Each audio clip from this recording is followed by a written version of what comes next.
What's wrong? Are you okay? When I asked, she said she hadn't eaten in days. The woman was wearing dirty clothes, and her hair was a mess. Her messy hair covered most of her face. She looked like something out of a horror movie, like a cursed ghost. On top of that, she hadn't bathed, and her body odor was strong. Oh, she's homeless. I guess that makes sense, but I didn't know women could be homeless too. As I was about to walk past her, my father's words echoed in my head, "Don't ignore people in need." I stopped and reached out my hand to the woman, without knowing that this action could lead me to become unemployed. People are precious. Always help one another and cherish the bonds you make. Even if someone betrays you, never betray others yourself. And don't walk past someone in need. That was my father's teaching. As a child, I often got into fights. I grew up in a housing complex and would often run around the empty lots with kids my age. Back then, boys mostly played baseball and would often fight with kids from other neighborhoods over who got to use the empty lot. In those days, parents didn't intervene in kids' fights, so kids would just end on their own. However, whenever my father found out I'd been in a fight, he would say those words to me during dinner. As a kid, I didn't really care about what he said. When I was in upper elementary school, my father passed away from an illness. Ever since then, whenever I pray at his altar, those words of his come flooding back to me. I've carried my father's words as a keepsake and a guide for how to live my life. In high school, my grades weren't bad, but since I grew up in a single-parent household and money was tight, I went straight to work after graduation. Because of my good grades, I was hired by a big company, which was rare for someone with only a high school diploma. My mother was so happy that I, with just a high school education, had gotten into such a big company. Though she had been weak after my job offer, she seemed to regain her strength.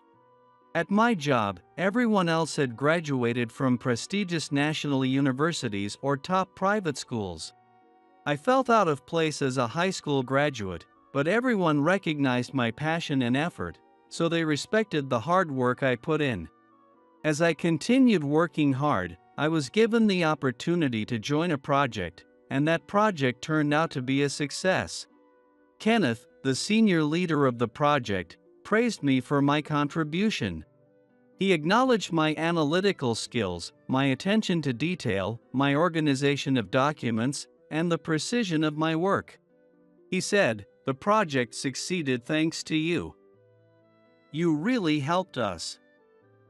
Thank you, and expressed his gratitude. Looking back, I think Kenneth's words were meant to motivate me even more. After that, I was called in by my manager, Tyler, who told me that another project was in the works. One that could be worth $30 million if successful. I was appointed as a member of this new project. Being selected to join such a major project alongside my college-educated seniors was incredibly encouraging. And I was thrilled from the bottom of my heart. I studied every day, determined to succeed in the project and catch up to the others. Even though the company was filled with highly educated people, the harder I worked, the more results I achieved, and the more I was recognized. People are precious. Always help one another and cherish the bonds you make. Holding on to my father's words, I was deeply satisfied with the environment where I was making more and more connections through my work. In my personal life, I wasn't seeing anyone, and since joining the company, I had been entirely focused on work. Then one day, Tyler announced that a new person would be joining the company.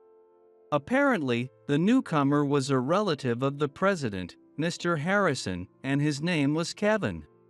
He was also a graduate of Tokyo University, known to be exceptionally sharp. He was much older than me and was joining the company as a mid-career hire, so I braced myself to stay competitive. Little did I know that Kevin's arrival would dramatically change my life. When Kevin joined, I taught him the ropes as if he were a new employee. Since he was much older than me, it honestly felt awkward. But I figured it would be better to teach him thoroughly to help him learn quickly, so I walked him through every detail. However, he didn't appreciate being treated like a newbie, often frowning as if to say, "I don't need you to tell me that." For several months, I endured his attitude while teaching him the job. About 6 months later, Kevin was promoted to section chief. As expected of a relative of Mr. Harrison, he rose through the ranks quickly. Within a year, I found myself working under him, our roles reversed. Wow, already a section chief, and he barely knows his job? I overheard senior employees making remarks like that. Even though his co-workers were trying to teach him, Kevin was slow to pick things up. Is he really a graduate of Tokyo University? Some people even started to question that. This company may be large, but it's family-run. Several of the board members are relatives of Mr. Harrison. Naturally, Kevin would likely become one of them in the future. While the senior staff were frustrated with his inability to grasp the work, they knew that if word of this reached the board, it would be the end of their careers. So they reluctantly treated Kevin with respect, not wanting to jeopardize their standing in the company. As Kevin's rank increased, he started delegating his own mundane tasks to his subordinates. "I'm too busy as a manager to handle these trivial tasks. Kyle, input this data for me, will you?" Lately, he's been dumping all of his work on me. Since he never deals with the details himself, when other employees ask him for advice, he tells them to check with someone else. Truthfully, he just doesn't know the answers. The senior staff have no intention of picking up Kevin's slack, so they subtly pass all the work down to me, his direct subordinate. They skillfully avoid getting involved. In this respect, they're quite clever. Unlike them, I'm not calculating enough to dodge these tasks, so I naively accept them, causing my workload to increase even more. However, despite taking on all of these extra tasks, I still had to finish my main responsibilities within regular working hours. When complaints came in, I inevitably ended up taking the blame. Kevin never took responsibility. He always shifted it onto the person who had done the work. This forced me to improve the accuracy of my own work even more. As I spent my days buried in work, I found that my skill level had unknowingly risen. And I gained a reputation within the company for being able to handle tasks quickly and precisely. But this project was a massive $30 million initiative, and incompetence wasn't an excuse.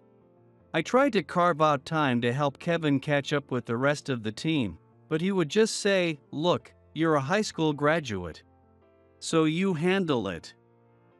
You're fast at this stuff anyway." I would reply, "Kevin, if you don't get involved in the work yourself, you won't be able to make accurate decisions when something goes wrong. If you start now, you'll be able to keep pace with the senior staff as the project progresses." Even though I offered this advice out of kindness, he always found an excuse not to do it. Instead, whenever there was a client meeting or social event, he was quick to join the senior staff. "Kyle, can you check this document? I've got a client dinner, so I'm counting on you." With a big smile, he'd quickly get ready and leave the office with the others. As Kevin walked out, the other team members would watch him with skeptical expressions. As the project progressed, even employees who hadn't interacted with Kevin before started asking, "Kyle, is Kevin really fit to be on this project? He doesn't seem to understand anything." More and more people began doubting his credentials. According to someone from another department who had joined the project, Kevin had been hired because of his family ties with Mr. Harrison. And there wasn't even a resume on file for him. With the senior staff being so capable, Kevin's incompetence made him stick out like a sore thumb in the team. Normally, someone like him would have been removed from the project, but because he was a relative of Mr. Harrison, no one dared to suggest it to Tyler. Kevin wasn't actually assigned much work on this project. In reality, he was just a figurehead boss. Even so, the team couldn't stand Kevin just sitting around acting all high and mighty. The senior staff tried to assign him tasks, but even when they did, Kevin couldn't handle them, and they eventually ended up back with me. Because of this, the team started seriously doubting his Tokyo University credentials. One day, Jacob, a senior colleague and also a Tokyo University graduate, struck up a conversation with him. "Kevin, I heard you graduated from Tokyo University. It's nice to talk to a fellow alumnus after so long. I heard you passed on your first try. Impressive." Jacob spoke to Kevin in a nostalgic tone. At first, Kevin responded with a grin, but as Jacob began asking about which department he belonged to and which professors he studied under, Kevin's responses became increasingly vague. Eventually, he admitted, "Actually, the whole Tokyo University graduate thing. It's something Tyler started saying on his own." "I never said that." Those of us listening nearby weren't surprised. We had all suspected as much and were simply disappointed to have our suspicions confirmed. "Is this a case of resume fraud?" We heard a few mutters, but since it was Tyler who had introduced him as a Tokyo University grad, Kevin had never directly made the claim himself. Still, we had a project to complete, so we focused on the work, paying little attention to Kevin. On the day of the client meeting, I woke up earlier than usual to go over the materials one last time. Kevin was scheduled to present the documents we had prepared to the client, and I wanted to make sure everything was in order. After buying a sandwich from a nearby convenience store, I was walking through a small park to take a shortcut when I saw a woman collapsed on the ground. I stuffed the sandwich in my mouth and ran over to her. She was curled up, clutching her stomach, lying in a fetal position. "What's wrong? Are you okay?" When I asked, she said she hadn't eaten in days. She was a frail woman, dressed in filthy clothes, her hair a tangled mess. Her long hair was draped down her back, covering most of her face. She looked like something straight out of a horror movie, like a cursed ghost. On top of that, it was clear she hadn't bathed in a while, and her body odor was strong. "Oh, she's homeless." I guess that makes sense, but I didn't know women could be homeless too.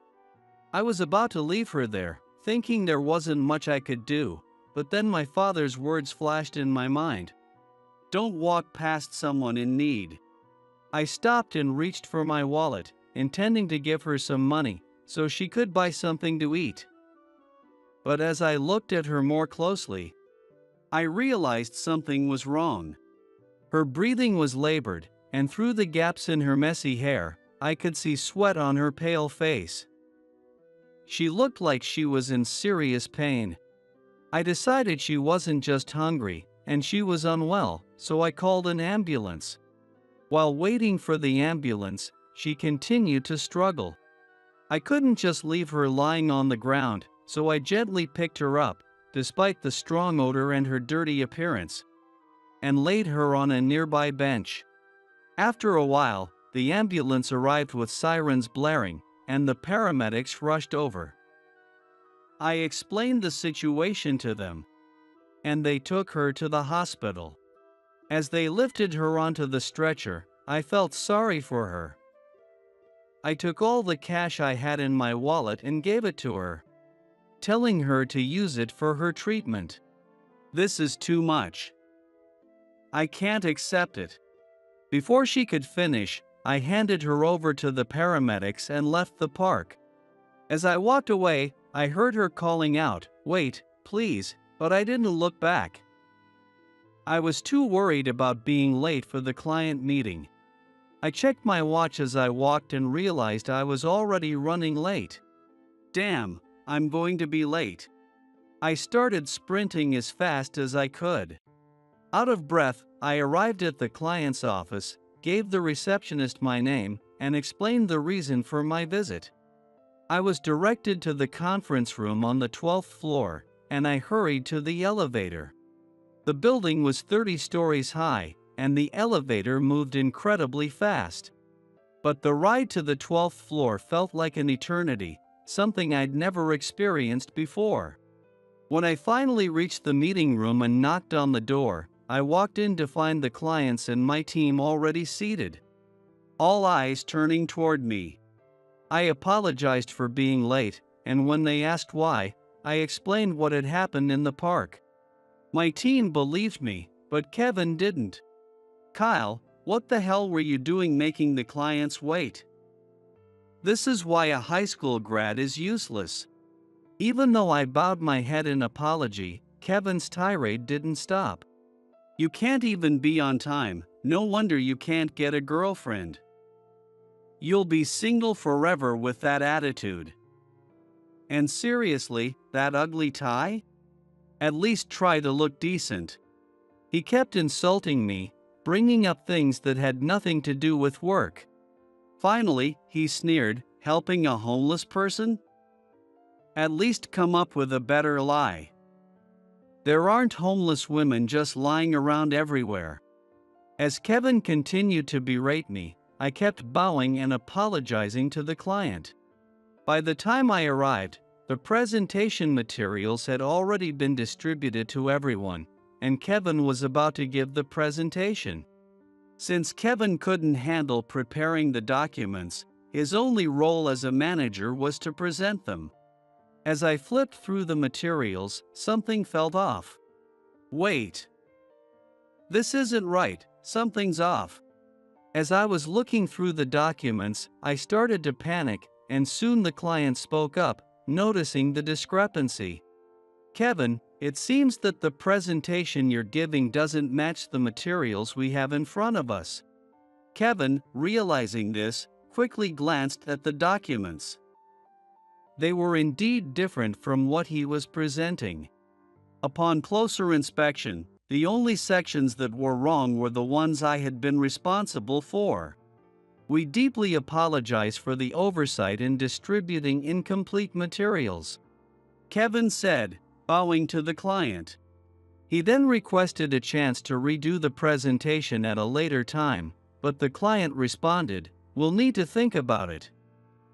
For today, you can go." Making such a fundamental mistake at the beginning of a $30 million project was unthinkable. Our team left the client's office and headed back to headquarters. "Kyle, you're fired. I never want to see your face again. A high school grad like you never should have been part of a major project like this. How are you going to take responsibility for a $30 million deal?"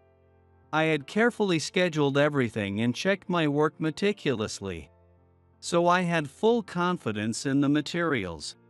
I had even reviewed the documents just the day before, so there was no way I could have made such a simple mistake.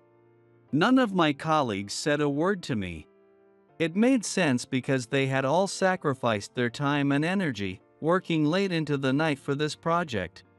I bowed deeply and apologized to the team. But everyone silently walked ahead, heading back to the office. Even if I hadn't been late that day, the documents had already been distributed, so it wouldn't have been possible to change them on the spot. Back at the office, Kevin relayed the details of the meeting to Tyler. Later, Tyler called me into his office and told me to take some time off. So I sincerely apologized and left the office. At home, while soaking in the bath, the thought of getting fired kept running through my head. I worked so hard to get into this company, but I'm probably getting fired. After my bath, I sat in front of my computer, browsing job sites, but all the listings required a college degree.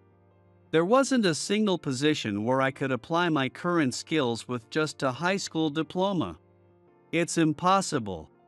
Disheartened, I went to bed.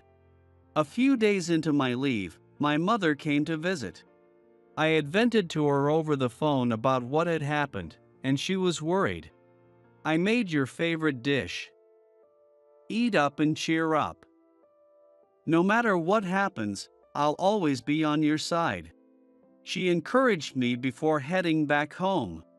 I didn't want to make her worry or burden her any more than I already had. Feeling stuck in my room wasn't doing me any good, so I decided to go out for a change of pace the next day.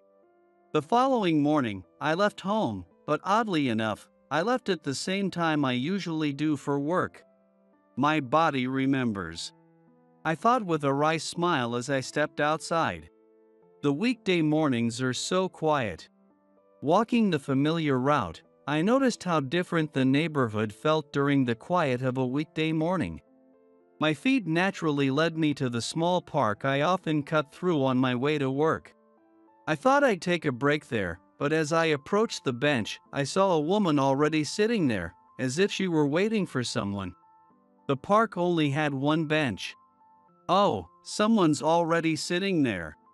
I decided to keep walking, giving up on sitting down, but just as I was passing by, the woman suddenly stood up and looked directly at me. I glanced at her and felt my breath catch in my throat. She was the most beautiful woman I had ever seen, with features so striking they seemed almost otherworldly. To my surprise, she walked toward me and spoke. "Thank you so much for helping me the other day. I've been waiting here because I really wanted to thank you in person." She bowed deeply in front of me. Did I help you with something?" I couldn't recall ever helping someone this beautiful. Maybe she's confusing me with someone else? I thought, staying silent for a moment. Then she explained, it was me who had called the ambulance when she had collapsed the other day. "Ah, you're the homeless woman from that day."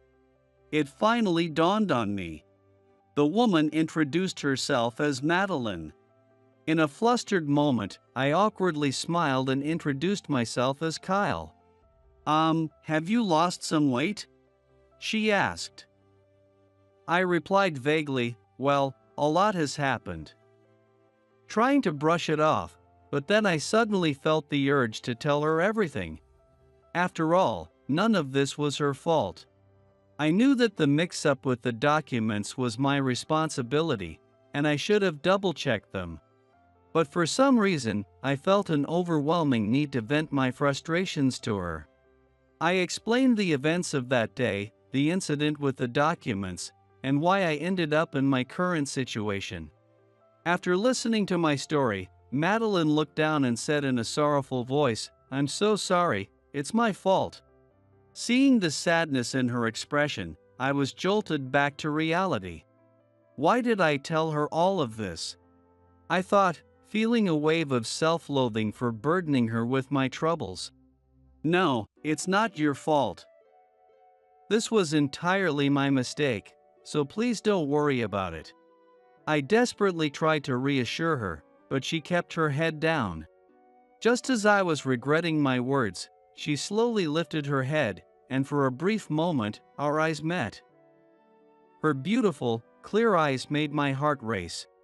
"But, it's strange for your section chief, Kevin, to reprimand you like that in front of the client. From what you've told me, I can't help but think Kevin is suspicious. It doesn't make sense that the documents you worked so hard to prepare were suddenly swapped out." After listening to me, she said that Kevin seemed suspicious. But I had no proof that he was involved. I don't believe I could have mistakenly switched the documents myself, but I don't have any evidence that Kevin did it either. There's nothing I can do, but thank you for caring. Her expression grew more intense. It's obvious that Kevin did it. He probably couldn't stand being told what to do by someone with less education. People like him exist, especially among the sons of wealthy families, she said with conviction. Sons of wealthy families. Of course. She must be from a prestigious family. She's out of my league, I thought. I'll help you, Kyle. Let's overcome this together. Saying that, she took my hand, which I was just staring at in confusion, and squeezed it tightly. If I had a mirror, I was sure my face would have been bright red. The next day, I received a sudden call from the company, asking me to come in immediately. Rushing to the office, I was told to go to the president's office. I knocked on the door and entered. Inside, I saw Kevin, pale-faced, Mr. Harrison, looking stern, and our client from the recent meeting. And standing beside the client was none other than Madeline. Mr. Harrison approached me and started speaking. I've heard everything from Tyler, as well as from your colleagues. I understand the situation now. You're not at fault. Everything was Kevin's doing. I looked around at everyone's faces, realizing the truth. So it was Kevin, he swapped the documents. Mr. Harrison explained what had happened. Kevin, who had joined the company through family connections, had been infuriated that a high school graduate had been assigned as his mentor. He couldn't tolerate the idea of someone with less education giving him orders.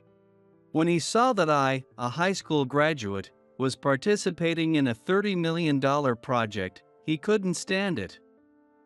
He concocted a plan to sabotage me, swapping out only the documents I had prepared in order to derail the project and have me sent off to a remote branch.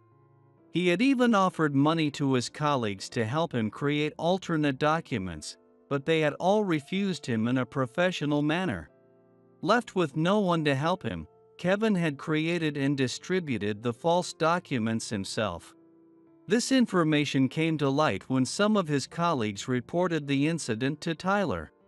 However, Tyler hesitated to report it to Mr. Harrison, especially since he had no solid evidence. Kevin barely understood our company's system because he had delegated most of his work on the system to his subordinates.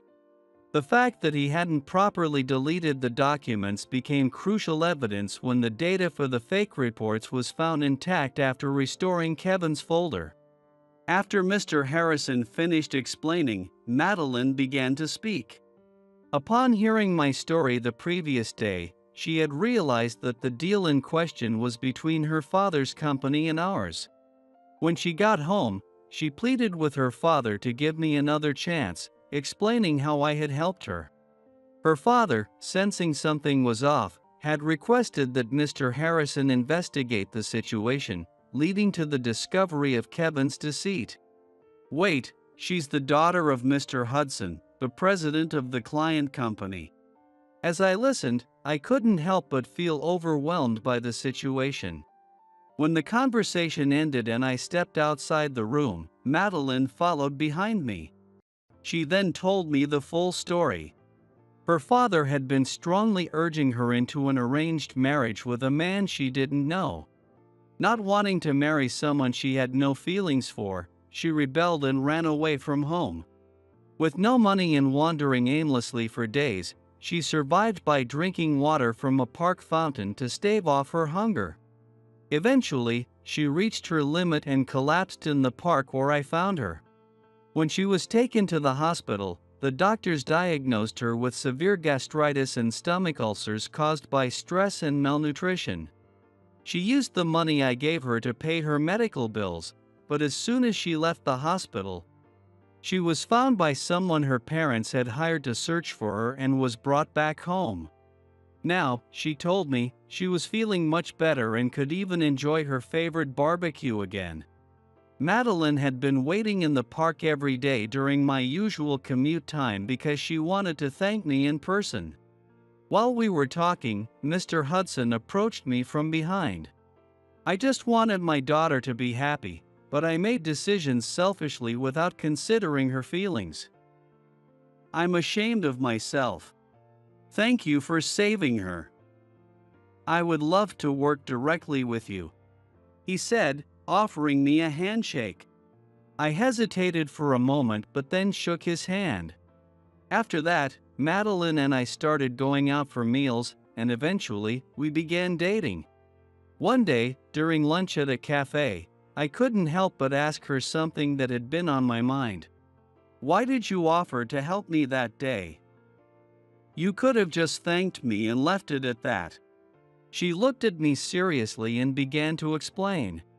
"That day, when I heard your story, I realized the business deal was with my father's company. I also felt responsible for what had happened. I was certain the mistake wasn't your fault after listening to you, so I wanted my father to investigate and find the truth. And more than anything, I wanted to help you because you were so kind. You helped me, a stranger, by carrying me to the bench and even paying for my hospital bills." As she said this, she shyly looked down, her face softening. I couldn't help but feel a deep affection for her and found myself staring at her with admiration. Thanks to Mr. Hudson's strong recommendation, I was appointed as the lead on the project, and I began working to move it forward. When people at the office found out I was dating the client's daughter, some were envious, commenting on how lucky I was to be with someone so beautiful, but they all laughed and congratulated me, saying it made sense given the circumstances. I would be lying if I said I didn't hold a grudge against Kevin for what he did. But remembering my father's words, "Even if someone betrays you, never betray others," helped me let go of that resentment. Kevin was eventually demoted and sent to a remote branch, where he was retrained alongside new hires as a regular employee. His salary and bonuses were reduced to the same level as the newcomers, and he was abandoned by his family and his fiancée, leaving him to live a lonely life. Now, I'm driving with my mother to visit my father's grave on the anniversary of his death. I want to tell him about my engagement to Madeline. As my mother quietly gazes out the window, she suddenly speaks. "I never imagined that incident would lead to all of this. Life is full of surprises. I'm sure your father is smiling down on us now," she murmurs softly, looking up at the sky through the window. Gripping the steering wheel tightly, I quietly whisper to myself, "Dad, you don't have to worry anymore." I know I made Mom worry, leaving her feeling alone all this time, but now I understand. I've found someone I love, and I'll protect her and Mom from now on. Rest easy, Dad. I whispered these words in my heart as I gazed at the beautiful blue sky beyond the windshield.